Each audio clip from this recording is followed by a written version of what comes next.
Pastāstīšu jums, kā lietas ir attīstījušās lietā starp bērnu slepkavu Viktoru Aišmani un mani. Jau kādus vairākus gadus atpakaļ viņš iesāka lietu pret mani policijā saistībā ar krimināla likuma 157. pantu par neslavas celšanu. Un šī lieta tagad ir izgājusi jau cauri Latvijas visaugstākajai instancei. 16. septembrī šogad augstākā tiesa noraidīja manu kasācijas sūdzību.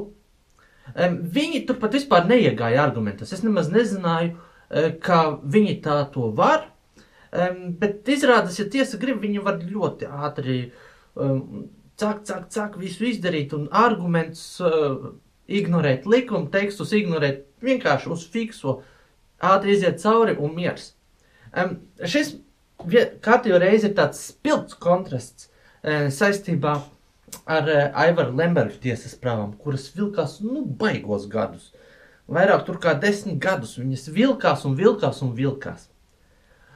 Un faktiski šāda divu līmeņu tiesu sistēma perfekti ietilpst marksisma, jeņinisma, aivarisma konceptā. Šo konceptu es esmu jau iepriekš tematizējis ideoloģiski un faktiski viņš apraksta tādu situāciju, kur Latvija formāli kļūst neatkarīga, 90. gadu sākumā atgūst tā kā neatkarību uz papīra, ja, bet neformāli viņa vēl ar vienu ir okupēta. Un tas tiešām ieiet iekšā arī tiesu sistēmā. Lembergu būtu viņi varējuši ļoti ātri notiesāt, ja būtu bijusi politiskā griba. Ja viņi to būtu vēlējušies, viņa ilgās runas būtu varējuši pārtraukt, kā to starp citu darīja tiesnese Putra Jelgavā. Tiesas ieraksts ir arī vēl ar vienu pieejams, bet viņi to nedarīja, viņi ļāva viņam tur vāvuļot un visu to vilkt garumā. Un, man ir jāsaka, ka tas ir kaut kā negodīgi, netaisnīgi, un tas skaidri arī ieskicē to, ka Latvijas tiesu sistēmai ir liela joma, nevis liela joma, bet liela ietekme uz korupcijas jomu. Viņa aktīvi stimulē korupciju Latvijā, jo šeit procesa arī varēja baigi vilkt garumā, ļaut man izteikties, ieiet uz maniem argumentiem, bet tas netika darīts. Viņi skaidri nodemonstrēja, ka viņuprāt tas ir pilnīgi iespējams, ka vienkārši runu pārtrauc, ātri visu izbeidz. Augstākā tiesa vispār, tā senāta tiesa, vispār tur neiegāja argumentos, man liekas, viņi vispār man kasācijas sūdzību kā tādu nav izlasījuši. Viņi vienkārši pateica, jo tur faktiski tu sarakstīji tieši to pašu, ko tu sarakstīji, kā lai saka, pārsūdzot to lēmumu otrajā instancē, ja, kaut arī tā nebija. Es uzskaitīju tur daudz jaunus argumentus, tu visu viņu pilnīgi ignorēji, pilnīgi uz čautas bija. Un, es nezināju, ka tā tas Latvijā ir iespējams, bet tā tas ir. Man arī tā apgabala tiesa uzlika 500 eiro sodu par to, ka es esmu nopublicējis to tiesas ierakstu.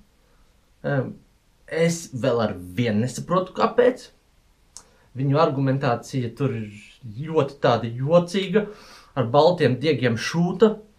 Ja mēs paskatāmies no vienas puses, kādas argumentācijas līnijas no manas puses tiek noraidītas, un no otras puses paskatāmies, kādas argumentācijas līnijas viņi izvalk ārā no kaut kādiem tur dziļiem krūmiem, ar kurām viņi pamatot to sodu, tad, vispār pilnīgi nerodas tāda tā kā taisnīgums sajūta.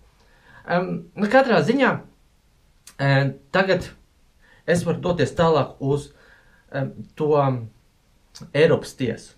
Jo Latvijā tas, tiesāšanās spektrs ir izsmelts. No vienas puses, man liekas maldinoši un krāpnieciski jau tas, ka augstākā tiesa savā atteikumā izskatīt to kasācijas lietu, jā, tā nopietnāk izskatīt pilnā tiesas procesā,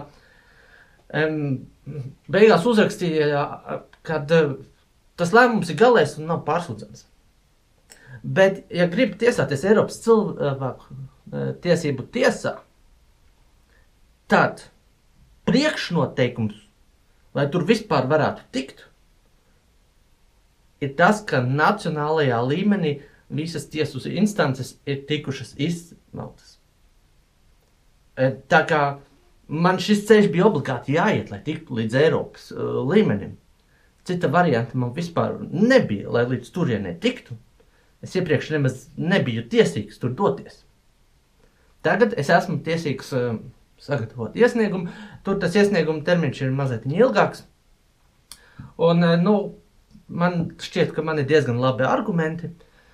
Neesmu vēl līdz galam izdomājis, vai to iesniegumu rakstīšu angļu valodā vai latviešu valodā, bet, varētu arī to visu darīt angļu valodā, es domāju, man tas izdosies. Tāpat es diezgan daudz izmantoju mākslīgā intelekta modeļus, un, tagad, kad ChatGPT 5 ir tiešām pieejams un lietošanā visiem cilvēkiem kā padomnieks pieejams, ir jāsaka, ka tiesāties ir kļūst daudz vieglāk. Rakstīt garus, profesionālus tekstus ir vieglāk, atrast visādas atsauces, pulka vieglāk, pulka elegantāk. Bet man jānorāda arī uz to, ka, manuprāt, Grok piedāvātie modeļi, es nezinu tagad, kā precīzi viņiem tas jautīgākais uz droto brīdi skaitās, bet, tas Ilona Maska mākslīgā intelekta uzņēmums ir jaudīgāks. Viņam ir lielāks tas konteksta loks, tas nozīmē, viņš var saprast garākus tekstus un spēj arī pats sniegt lielākas, garākas atbildes. Tā kā šis modelis mani vismaz doto brīdi pārliecina, GPT-5 arī, protams, ir jaudīgs un labāks nekā daudz, kas mums iepriekš bija, bet Grok reiz ir pārliecinošāks. Tieši tiesu darbos, manuprāt. Tas ir mans redzējums. Un tur tas iesniegšanas termiņš viņš ir vairākus mēnešus. Man jāsagatavo tur papīri un tā tālāk. Katrā ziņā teorētiski man vajadzētu tagad doties uz kaut kādu probācijas dienestu. Es uz turieni nē, bet es viņiem aizsūtīju, kā lai sākam, digitāli parakstītu vēstuli, kad, es zinu, ka man tur dēļ tā krimināla lietas ir jāiet, bet es tur neiešu, jo es esmu skaidri tieši pats pieredzējis un to arī publiski dokumentējis, ka gan policijas sistēmā, gan tiesu sistēmā ir ļoti liels nopietnas problēmas ar korupciju. Un es līdz šim neesmu nekādus argumentus redzējis, kuri atspēkotu manu teoriju, ka bērna slepkavība, kas tika veikta no Viktora Aichmaņa, tika nomaskēta kā darba negadījums. Jo, man liekas, ka tā ir no slepkavām normāla prakse, ka cilvēku noslepkavo un mēģina to slepkavību nomaskēt kā kaut kādu negadījumu. Reizēm to var nomaskēt kā avāriju, nelaimīgu avāriju. Reizēm Krievijā ir metode, ka tur cilvēki nejauši no loga izkrīt ārā vai arī pašnāvības taisa. Un, protams, arī darba negadījums ir forma, kā var nomaskēt slepkavību. Es līdz nemazāko kripatiņu informācijas neesmu redzējis, kāpēc tas tā nebūtu. Šo informāciju prasīju, viņa man tika noliekta bez jau kādiem tur pamatojumiem. Tas mani nerada uzticību.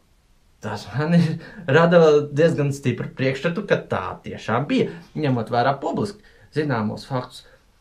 Nepilngadīgas personas nedrīkst ar bīstamām ķimikālijām strādāt. Personas bez drošības apmācības nedrīkst ar bīstamām ķimikālijām strādāt. Un bez aizsargtērpa nedrīkst ar bīstamām ķimikālijām strādāt. Tur sagāja 3 ļoti jocīgas lietas kopā. Ja, un es esmu pats, kopš es esmu politiski aktīvs, saskāries vairākas reizes ar incidentiem, ka man ir tikts uzbrukts. Un, es uzskatu, ka tie ir mani politisko oponentu rīkoti mēģinājumi mani iebiedēt. Un manas apdraudēšana, jā. Varbūt pat, nezinu, slepkavības mēģinājumi, bet, es par to esmu vienmēr diezgan atklāti runājis. Un šī taktika kaut kā nav sev pierādījusi līdz šim. Bet, ja mēs paskatāmies uz Ventspils pusi un paskatāmies, kā iet dažādiem kritiķiem,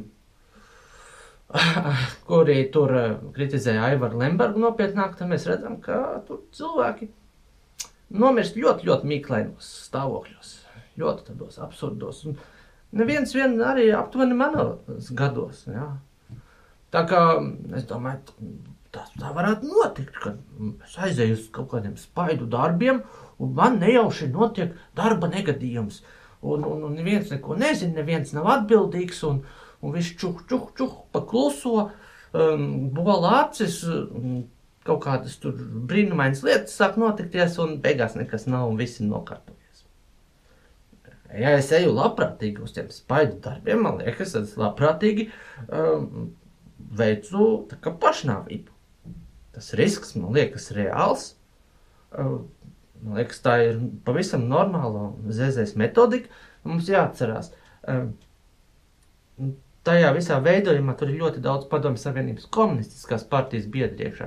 Es tagad nezinu, vai Eichmanns pats tur bija tajā komunistiskajā partijā. Cilvēki ļoti stipri izsakās, ka Dobels karalis Vitolds Paškausks bija komunistiskajā partijā. Ja? Gunts Safranovičs man pats teica, ka viņš tur ir bijis. Bet cilvēki, kas ir tajā Latvijas zemnieku savienībā, ja, viņi tur vai paši ir bijuši komunistiskajā partijā, vai mīl tusēties ar bijušajiem komunistiem ļoti. Ja, tur ir liela iesaistīšanās ar visādām privatizācijas nekrietnībām un daudz arī vecā padomu laiku domāšana. Padomju sistēmā tā ir pavisam normāla metodika. Ja, kad sistēmas kritiķus vajag noņemt no trases. Tas pilnīgi normāli PSRS attieksme. Nekas tur tāds īpašs nav, tas ir standarts. Man liekas, tā vecā attieksme, viņa ir arī palikusi. Viņa tiek varbūt tagad vairāk nomaskāta un viņi cenšas publiski sakāt, cilvēkiem vairāk makaronu sausīs. Jā, Krievijā tas notiek tā mazliet atklātāk, tas notiek mazliet slēptāk, bet man liekas, tās lietas vēl vien notiek. Un, es uz to raugos skeptiski. Tālūk. No otras puses, es jau no pašiem sākumiem 16. gadā apzinājos, uz ko es ielaidos, ka sāku kritizēt to tirgus bruģa korupciju Dobelē, tirgus laukumā.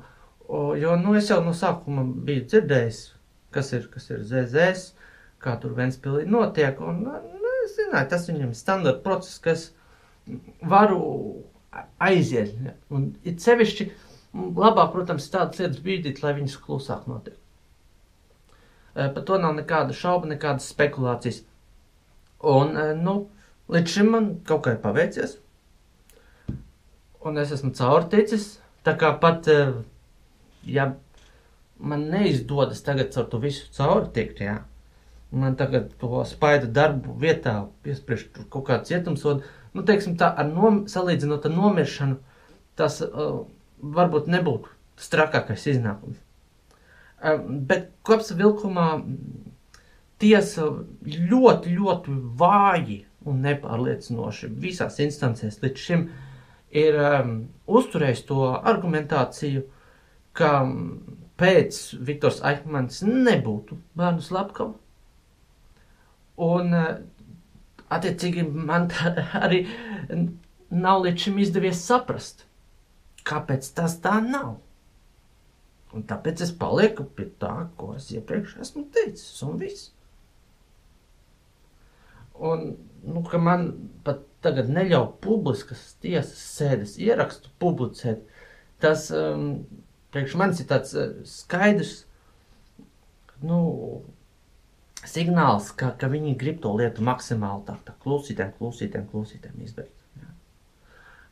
Tas Aikmens, viņš tika līdz kasācijas tiesai tur, līdz 3. instancei, tad tā kasācijas tiesa tur kaut ko izskatīja, nodeva viņu apakaļ tagad kaut kādai tur apgabalu tiesai. Tur tagad kaut kas notiek, bet, tas tiek slēpts, par to es varu bišķiņ tikai tā pa ausu galam uzzināt. Jā, teiksim tā, ja savi cilvēki pie varas, paskatieties, kas mums valdībā ir, tad var ietekmēt tās lietas. Un, man ir jāsaka godīgi, es nezinu, kā varbūt kādā citā brīdī iepriekš bija, bet vismaz uz doto brīdi 25. gadā Latvijā preses cenzūra ir super atļauta un super praksē pielietota. Jā, tas, kas tur 100. pantā rakstīts, tam nav saistoša būtība. Tā ir tāda idejiska rekomendācija, tā kā kaut kāds dzejols vai tā kā uz makaronas pakas ieteikums. Vislabāk būtu, ja jūs varat tikt līdz tik minūtes, bet reāli, ja vāra ilgāk vai mazliet mazāk, tur pilnīgi nekas nenotiek. Ja pašiem patīk tā labāk, tad tā var darīt. Konsekvences nav. Paldies, ka skatījāties!